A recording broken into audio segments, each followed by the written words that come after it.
Ek het hierdie gedeelte wat ek vanoggend gaan doen, weer eens, ek gaan nie naby kom om hierdie gedeelte te preek nie, behalwe ek het gekies om 'n sekere deel daarvan te preek, wat ek dink die essence is, of die kern is van hierdie hele gedeelte. Maar hierdie is so ryk teologiese gedeelte, dat mense boeke geskryf het al oor hierdie gedeelte, want veral in hierdie Johannes 6, hierdie gedeelte, kan jy die uitverkiesing deurloop, jy kan 'n klomp goeie deurloop. Ek meen, teologies gaan ek julle kan besig hou vir die volgende jaar met hierdie gedeelte, en ons gaan baie moeilik hier deurkom, maar ek het gekies weer eens, daar's 'n klomp laag in Johannes, en ons sê dit elke keer vir mekaar, daar's 'n geestelike laag, en daar's daar die werklikheid waarin hierdie afspeel, en ek gaan 'n sekere lyn kies in hierdie oggend, wat ek dink die Here ook op my hart gesit het.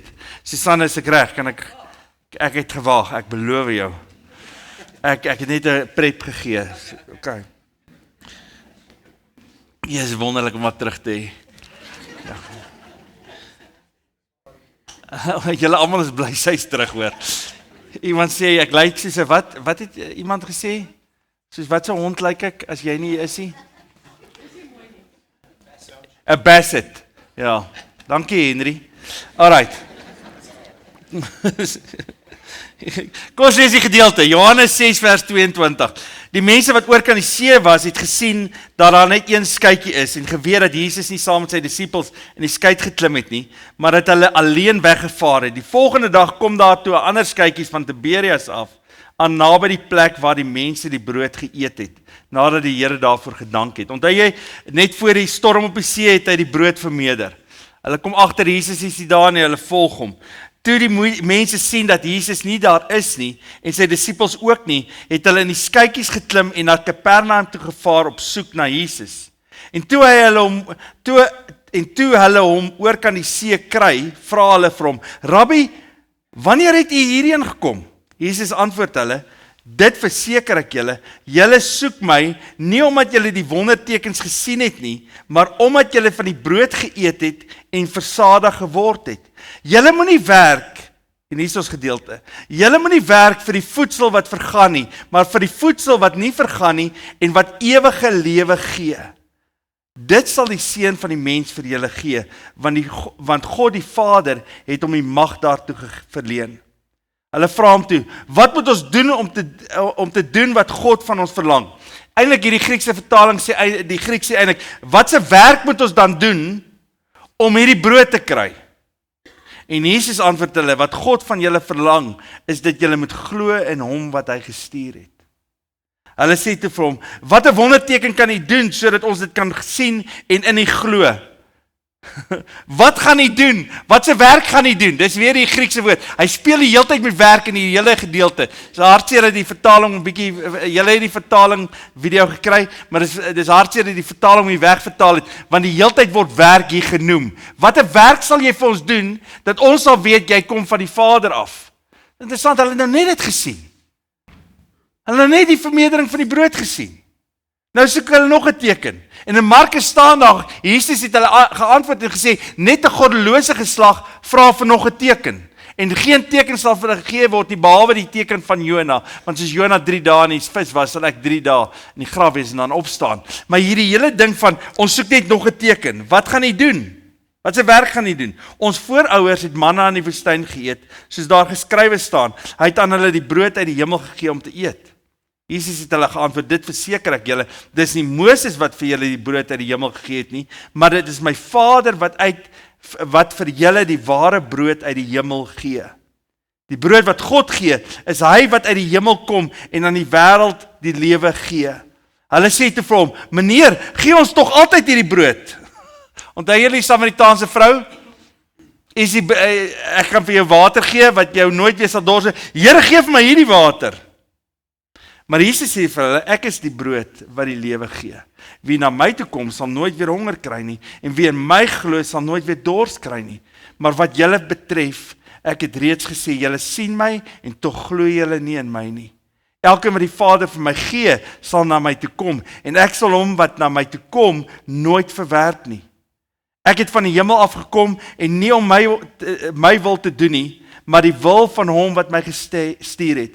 En dit is die wil van hom wat my gestuur het, dat ek van almal wat hy my gegee het, nie een verlore sal laat gaan nie, maar hulle almal op die laaste dag uit die dood sal laat opstaan.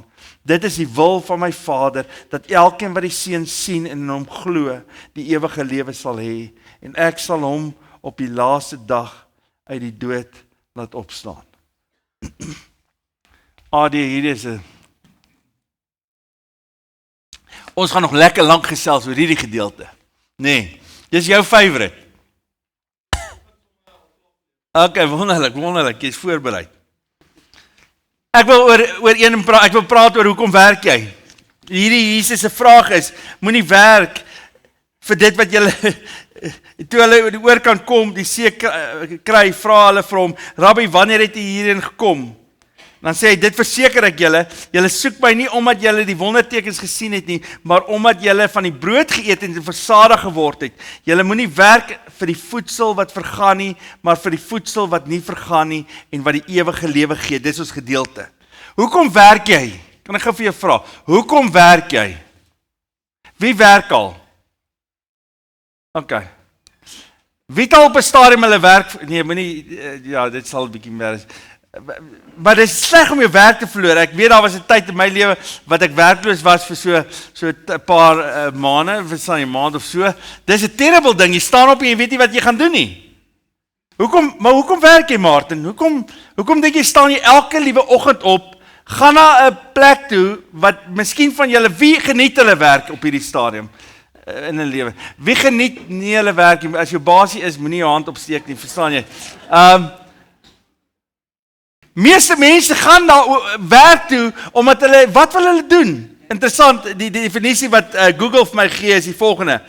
The definition of work depends on the context, but broadly refers to activity involving mental or physical effort done to achieve a result or accomplish a purpose.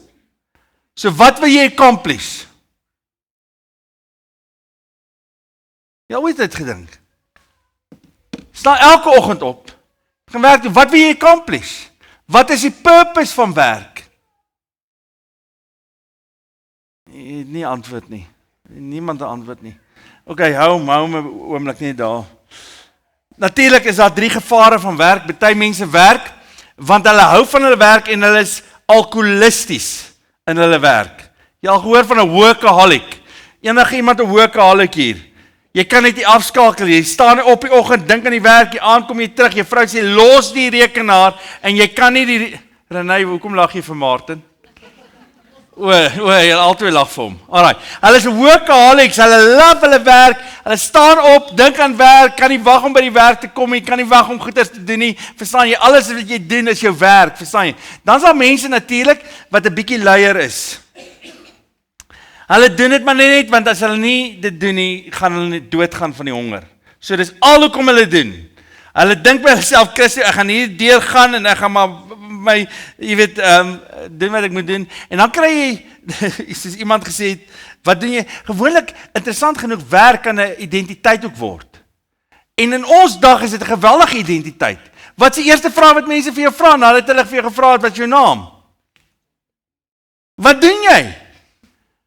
En dit is 'n terrible vraag. Wat doen jy? Ek weet nie. Een tannie het gesê, sy sê, antwoord nou die vraag so. As iemand vra wat doen sy? Sy sê, net haar beste. Sy doen net haar beste. Ek dink dis 'n great antwoord. Wat doen jy? Ek doen net my beste. Verstaan jy? Iemand anders het gesê, wel, ek doen so middags moontlik, so lank as moontlik. Party sê, ek doen niks in die oggende nie, maar in die middag wil ek ook 'n bietjie lê.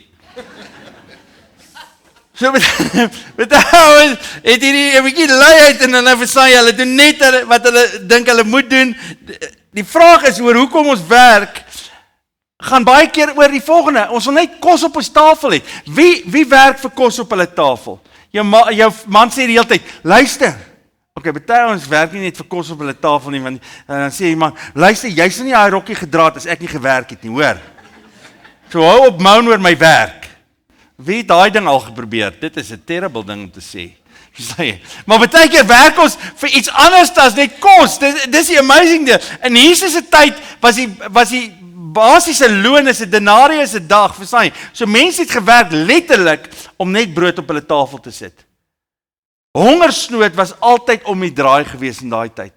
Ek meen ons het nie die landbou wat ons het op hierdie stadium nie. Jy het gewerk en jy kon kos op jou tafel sit en dis hoekom hulle Jesus volg hierdie mense, want as hy vir hulle kan kos vermeerder, dan beteken dit hulle gaan nooit weer honger kry nie. Hulle sal elke dag opstaan en elke dag genoeg hê om te eet, verstaan jy? So dis hoekom hulle groei. Van die vroeë keisers het vir die mense kos uitgedeel, want dan kry hulle die people stil. So as jy 'n keiser het, dan deel hy brood uit. Want as daar opstand is en hy kan brood uitdeel, dan raak die mense stil. En dan raak hulle onderdanig en dan doen hulle wat jy sê vir hulle. Maar meeste mense sit om kos op die tafel te sit in daai tyd. Ons sit nie meer om kos op die tafel te sit nie. Interessant, meeste mense werk om eendag nie meer te werk nie. Dit is 'n weird een. Wie werk hard sodat jy nie eendag weer hoef te werk nie? Ja. Janre, jy? Okay, dis die enigste eerlike ou hier. Verstaan jy? Jy hoor die hele tyd, luister ons nou hard werk, want eendag gaan ons nie hoef te werk nie. Leon? Jy het dit gedoen, jy is nou op daai plek. Ons sal na die tyd pastoraal met jou werk. Die mense volg Jesus as gevolg van die brood. Versaai, dis al wat hulle wil doen is, hulle dink by hulle self, Jesus gaan vir hulle brood gee, so as jy wil hê Jesus moet vir jou brood gee, dan volg jy hom, want dis wat jy gaan kry, jy gaan die brood kry. En dis hoekom baie keer, as ek dink aan ons lewens en ons werk, en ook ons verhouding met die Here, is dit niks meer as om brood te kry nie. Is om te kry wat ons graag fisies wil hê, hierdie fisiese nou, hierdie oomblik, Here, ek is in nood nou, Here, U moet nou help, Here, U moet nou kos gee, Here, U moet nou iets doen, verstaan jy, ek is nou in die moeilikheid. So ons materiële behoefte is op 'n survival mode elke keer ingestel. En dit maak nie saak hoeveel geld jy inkry nie, daai survival mode is nog steeds baie vir ons. Want jy is altyd besig om te dink, dit kan net so vinnig gaan as dit gekom het. Wie het al mense ontmoet wat baie ryk was en in die oomblik verloor jy alles.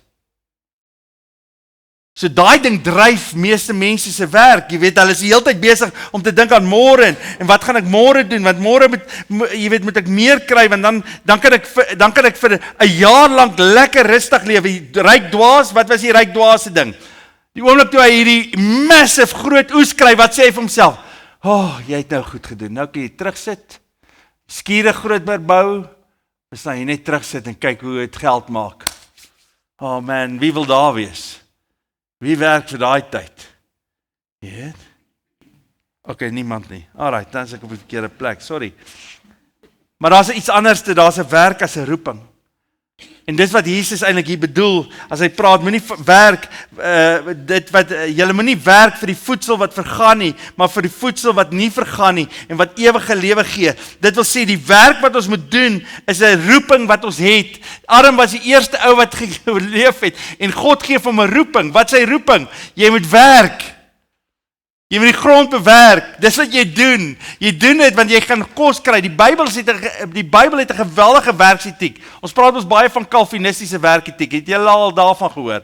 Calvin het gesê jy werk want jy het 'n roeping en daarom Luther het ook gesê die beste skoenmaker in die dorp is wat 'n skoenmaker? Is die Christen. Want hy werk vir die Here. Hy doen dit vir die Here, daarom doen hy dit op sy beste. En baie keer het ons hierdie werksetiek en dis wonderlik want dis 'n roeping. As dit 'n roeping is, wat ons ervaar ons van die Here gekry het. En nou natuurlik daar het die vloek ingekom en jy weet baie keer werk ons en dis dussels en dorings en wie ervaar dussels en dorings en BE? Nee. Jy dink by jouself, dit gaan fyn wees, dit gaan lekker wees. Nee, jy gaan dussels en dorings hê, maar jy doen dit vir 'n roeping. Ten spyte daarvan. Ten spyte van die dussels en dorings, doen jy dit vir 'n roeping. Nou hier is Jesus 'n verbasende antwoord. Hy sê, julle moenie werk vir voedsel wat vergaan nie, maar vir die voedsel wat nie vergaan nie en wat ewige lewe gee. Dit wil sê ons roeping, ons werksroeping, natuurlik is daar baie leiers en jy kan sê, okay, waarvan praat hy? Dit is 'n fisiese werk wat ons elke dag doen, maar dit is ook 'n werk wat ons regmaak vir God. En die Jode het gedink, jy werk vir God, want jy moet regkom voor hom. En dan sê hy, moenie werk daarvoor nie. En dan sê hy hierdie interessante antwoord. Hulle vra hom toe, wat moet ons werk om te doen wat God van ons verlang? Wat 'n werk moet ons doen? Om te doen wat God van ons verlang. Nou is interessant, baie keer dink ons dat daar sekere werk is wat ons doen, wat God meer tevrede is as ander werk. Soos byvoorbeeld, my werk is baie belangrik. Ek preek. Ek werk vir die Here. Julle arme mense, julle het 'n baas, wat terrible is. Verstaan jy? Vir wie werk jy? Dis iets wat ingekruip het in ons teologie, dat daar sekere mense, dis onderwysers en susters, en dis al die ander goeders, hulle werk vir die Here, en ons moet hulle tog ondersteun, want hulle kry swaar, finansiëel gaan dit nou baie keer nie so goed, so ons gaan hulle ondersteun. Ek werk vir geld, sodat ek vir die Here iets kan gee. Daai is vir my altyd 'n weird konsep, hoe jy vir die Here teruggee wat hy in elk geval vir jou gegee het. Ek gee vir jou iets. Here, ja, ek gee vir jou vir baie hoor. OK. Nee, jy het 'n roeping. Dit maak nie saak wat jy doen nie. En dan sê die Here, hier is die verbasende antwoord. Wat God van julle verlang, is dat julle moet glo in hom wat hy gestuur het. Nou, hoe help dit jou werk? Hoe werk? Here, wat moet ons doen? Wat se werk moet ons doen? OK, al wat jy moet doen is te glo in hom wat my gestuur het. Wat God gestuur het. Dit wil sê, Jesus sê, wie wat die werk wat jy moet doen, is om in jou lewe te glo, dat God vir Jesus Christus gestuur het, en om geloof in hom te hê, en as ons hoor wat Johannes sê, is ek wil hê, julle moet glo in Jesus as die Seun van God, sodat in julle te glo in hom, julle die lewe kan hê. Nou wat is hy besig om te sê? Dat wanneer ons glo, dat God ons gered het, en ons vrygekoop het, dan leef ons nie meer onder slawerny nie, maar uit vryheid uit. En dit is bepalend vir ons werk. Geloof maak my vry om te besef dat ek nie meer 'n slaaf is van my werk nie, maar dat ek vrygekoop is sodat ek vir hom kan werk. En ek doen dit uit dankbaarheid. Hierdie is verskriklik belangrik. As ek dink aan ons fisiese werk net. Die grootste probleem wat mense het is slawerny. Ek en jy is slawe tot ons besef dat Christus ons vrygemaak het. En daai slawerny het nie net te doen met slawerny van sonde nie, dit het te doen met slawerny van elke dag se leef hier op aarde. Die oomblik as ons dink ons is slawe en ons is nie vrygekoop nie, dan werk ons soos slawe. Wie voel hy werk soos 'n slaaf op hierdie stadium? En dit beteken ook huisvrouens wat by die huis is en jy dink by jouself, ek is net 'n slaaf en 'n afslooplap en ek doen al hierdie goeders en niemand is dankbaar vir niks nie. Dis 'n slaaf. Wie het al daai woorde gesê? Ek sloof my af vir julle en niemand is dankbaar vir enigiets wat ek doen in hierdie huis nie.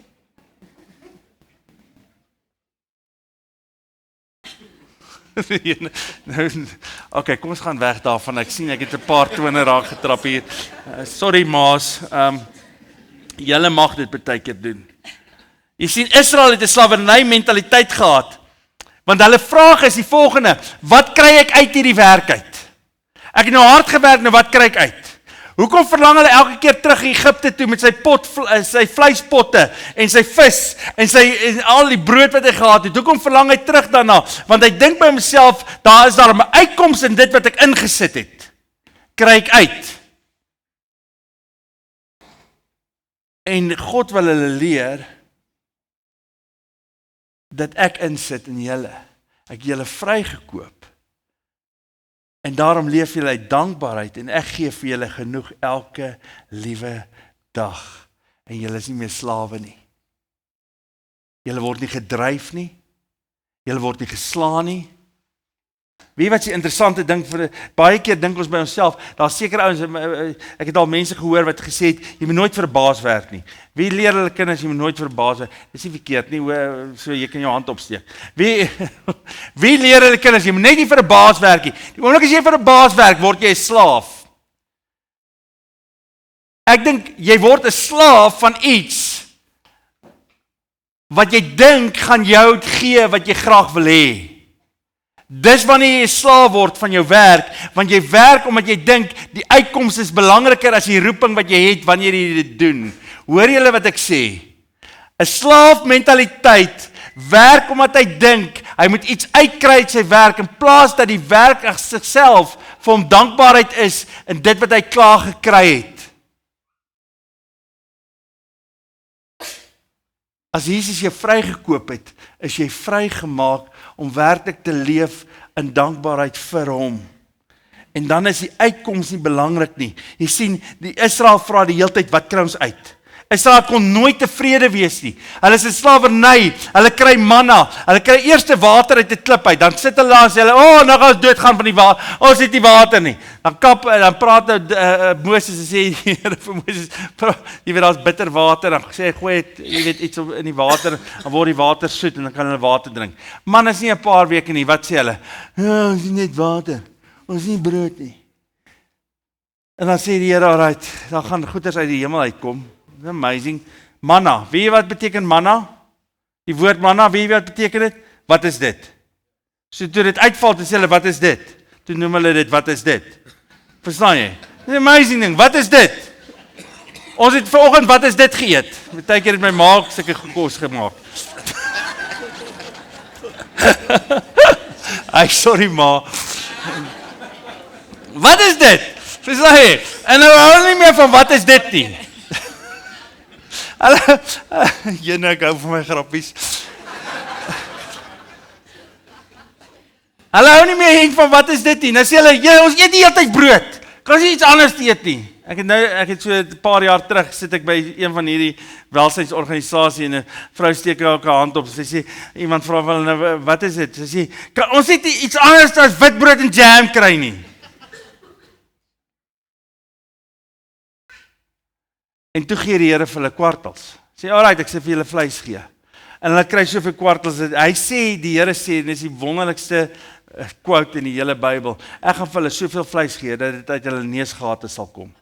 Dis letterlik die Hebreëse vertaling. Dit sal 2 voet oor die grond vlieg. Hulle gaan dit gryp en hulle gaan eet tot daar vleis uit hulle nostrils uitkom. En ons in ons geslag het vleis wat uit ons neus uitkom. En tog is ons nie tevrede nie. Want ons leef so slawe. Ons werk so slawe. Ons werk vir die uitkomste. En ons het net nog en nog en nog uitkomste. Ons is nooit tevrede nie. Hulle het vir Rockefeller ons gesê, what is enough? Jaco te sê hy wat? The next dollar. Te sê the next dollar. That's enough, the next dollar. Dis slavernij. Dis slavernij. Ons kan nie tevrede wees nie. Want is nog iets, en nog iets, en nog iets, en niks vul jou nie. Dis hoekom Jesus sê, moenie werk vir brood wat jou nie kan vul nie. Moenie werk in hierdie lewe vir die goeders wat jy dink jou gaan vul nie. Want as jy dit gekry het, dan kom jy agter, dit kan nie vul nie. Wie het al dit ervaar? Asseblief steek dit op jou hand nou. Ek weet ek is op die regte plek. Wie het al ervaar dat jy iets verlang in jou lewe en jy werk hard daarvoor en jy kom op daai punt waar jy dit kan koop.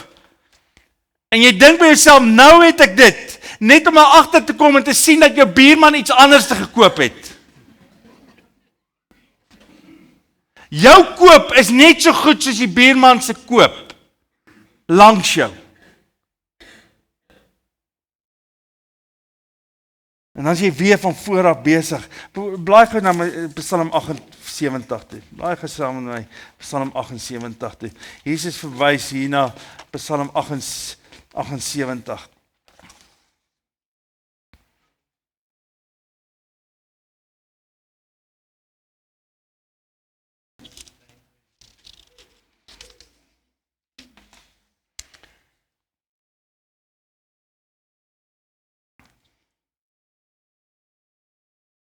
Vers 10. Hulle het die verbond met God nie gehou nie en geweier om te lewe soos hy hulle geleer het. Hulle het vergeet van sy werke, van die wonderdade wat hy laat sien het, Voor die oë van hulle voorvaders het hy wonders gedoen. In Egipte in die veld by Soan. Hy het die see oopgekloof en hulle laat deurtrek en hy het die water laat opdan en dit het soos 'n muur gestaan. Bedags het hy hulle met 'n wolk gelei, snags met 'n lig van vuur. Hy het rots in die woestyn oopgekloof en soos by groot waterstrome almal se dors geles. Hy het water uit die rots laat stroom, dit soos riviere laat vloei, maar hulle het aangehou om teen hom te sondig. In die woestyn het hulle teen die Allerhoogste in opstand gekom. Hulle het hom getart, toe hulle kos gevra het, na hulle eie smaak. Is 'n interessante teks vir hierdie. Hulle het God getart, toe hulle kos gevra het, na hulle eie smaak. Ons hou nie hiervan nie. Enige mamma? Ek hou nie hiervan nie. En God uitgedaag, kan God in die woestyn kos gee. Hy het wel teen 'n rots laat slaan en die waters het gevloei, spruit het gestroom, maar sou hy ook brood kon gee en vleis aan sy volk kon voorsit. Toe die Here dit hoor, het hy kwaad geword. Hy het 'n vuur teen Jakob laat opbrand, teen Israel sy toorn laat woed, omdat hulle nie op God vertrou het en op sy hulp staat gemaak het nie. Jy kan nooit tevrede wees met aardse dinge nie in jou lewe nie. Jy gaan werk tot die dag wat jy doodgaan. Hoopelik gaan jy werk tot die dag dat jy doodgaan. Die werk gaan net verander. En wie wat gaan agterkom, al die goeders wat jy bymekaar gemaak het, gaan jou oorval en jy gaan later voel dit gaan jou opdruk. Hoekom wil ons almal na kleiner plekkies toe gaan as ons 'n sekere ouderdom bereik? Dis 'n weird ding vir my, is dit nie? Jy bou hierdie, dis soos 'n ballon wat opgeblaas word, en aan die einde voel jy, jene is te groot.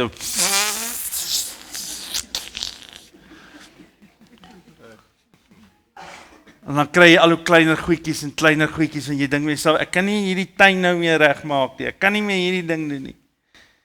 Jy kan nooit tevrede wees voor jy nie weet vir wie jy werk nie, en vir wat jy werk nie. Sê my vanoggend, waarvoor werk jy?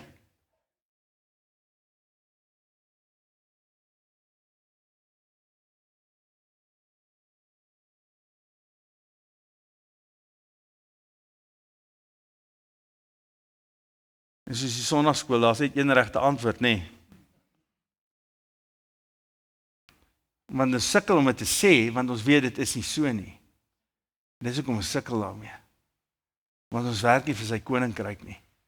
Ons werk nie dat Christus sigbaar kan word in ons lewens nie. Ons werk dat ons iets kan kry, sodat ons iets anders daarmee kan kry. Sodat ons iets anders daarmee kan kry. En kan kry. En kan kry. Hoeveel wil jy nog hê? As jy die ewige lewe mis, my broer en my suster, het jy niks.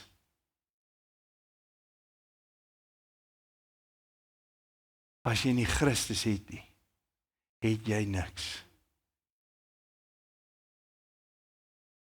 Iemand sê gister weer vir my, hy sê, wie wat die varke eet nie is geld nie. Varke eet nie is geld nie, Werner. Dan jy niks. Jy bou dit op vir wie, sê die Bybel, vir wie het jy dit opgebou? Prediker se waarskuwing, alles kom tot niks. Alles kom tot niks. Paulus se woorde, Kolossense 3 vers 22 tot 24 sê die volgende, slawe wees in alles gehoorsaam aan julle eienaar. As jy die badste job kan kies in die ou nabye ooste, is dit om 'n slaaf te wees. Daar is nie 'n erger job as 'n slaaf vir iemand te wees nie. En hoor wat sê Paulus, slawe wees in alles gehoorsaam aan julle eienaars hier op aarde. Moenie net werk om deur hulle raak gesien te word nie en so in mense se guns te kom nie, maar werk met 'n opregte hart uit eerbied vir die Here.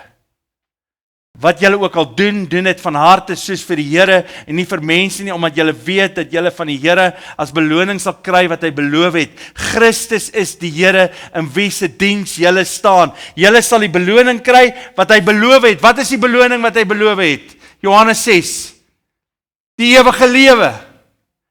Julle leef vir sy koninkryk, julle werk vir sy koninkryk, julle werk sodat Christus sigbaar sal word in julle lewe en ook in julle inkomste, sodat julle kan gee, sodat mense kan sê, prys die Here. Dis hoekom jy leef, dis hoekom jy inkomste kry. Ag, en as jy nou regtig wil, Timoteus sê, jy kry inkomste om dit ook te geniet. So, daar's my positiewe stukkie vir vandag. Geniet dit maar. Jy kan dit geniet. Pas op net. Hoe meer jy het, hoe meer van 'n slaaf word jy van wat jy het. Hoe meer jy het, hoe meer word jy 'n slaaf van wat jy het.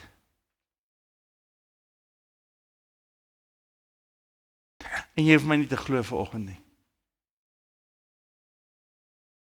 Ek saai maar net saad. There is only one life that will soon be past. And only what's done for Christ will last. There is only one life that will soon be past. Party van ons jonger as ander. And there's only one life that will soon be past. And only what's done for Christ will last. Amen. Amen. Vader, wat 'n wonderlike voorreg om vir U te kan werk. Dankie dat U ons bederf. Dankie dat U vir ons meer gee as wat ons ooit kon bid of dink.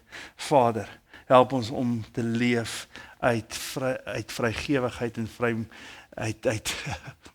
uit dankbaarheid. Maak elke dag van ons werk iets weerspieël van die werk van Christus en van sy koninkryk. Vader, ons wil nie slawe wees van hierdie wêreld nie.